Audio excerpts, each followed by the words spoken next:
Class 7-এর second summative অঙ্ক পরীক্ষার প্রশ্ন এবং উত্তর 2024 সালের।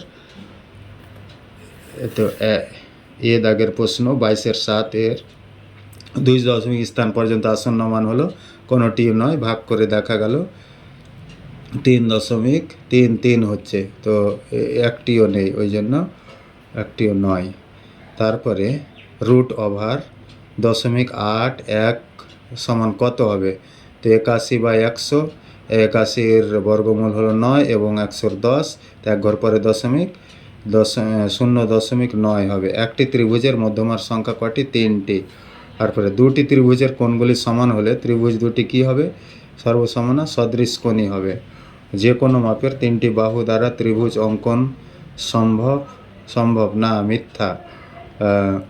বৃহত্তর বাহু দুটির যোগফল বৃহত্তর বাহুর বৃহত্তর হতে হবে, তবে হবে। পূর্ণ বর্গাকারে প্রকাশ করো, তো পূর্ণ বর্গাকারে প্রকাশ করলে এরকম হবে a² প্লাস 2 ইন্টু a, আর b মানে 2/a plus 2/a whole square সমান a1 plus 2/a whole square হয়ে গেল।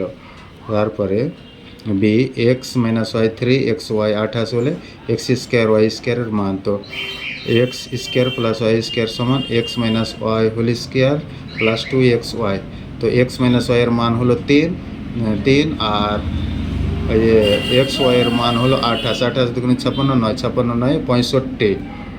এবার m প্লাস 1/m - p হলে দেখাও যে m² প্লাস 1/m² সমান p² - 2, তো বাম পক্ষ ধরে নিলাম m² প্লাস 1/m² সমান m plus 1/m whole square minus 2ab, তো m - 1/m এর মান হলো -p হোল স্কোয়ার, তো মাইনাসে মাইনাসে প্লাস হয়ে গেল p² প্লাস 2 p² - 2, ডান পক্ষ মিলে গেল।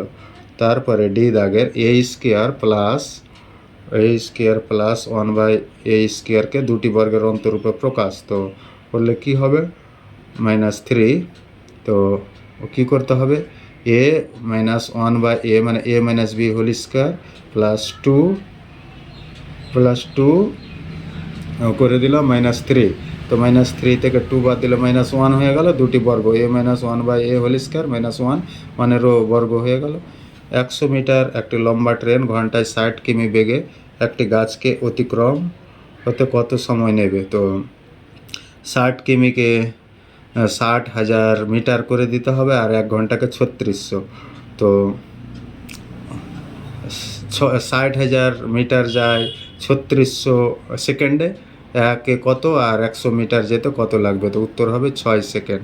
একটি বর্গাকার জমির ক্ষেত্রফল 64 বর্গমিটার, প্রতি মিটার 3.5 মানে 3.5 টাকা খরচ করে ওই জমির চারদিকে বেড়া দিতে পরিসীমা ঘেরতে কত খরচ হবে? তো 6400 বর্গমূল করতে হবে, তো 80 মিটার হলো, তো 80 মিটার মানে চারদিকে 80 গুণিত 4 গুণিত 3.5 সমান 1120 টাকা। তারপরে একটি বাস সকাল 7:30 কলকাতা থেকে রওনা হয়ে কোথাও না থেমে দুপুর 12টায় দীঘা পৌঁছলো। যদি বাসটির গতিবেগ ঘন্টায় 45 কিমি হয়, তবে কলকাতা থেকে দীঘার দূরত্ব নির্ণয় করো। 7:30 থেকে 12টা কত হচ্ছে? 4.5 ঘন্টা, তো 4.5 ঘন্টায় কত দূর যাচ্ছে?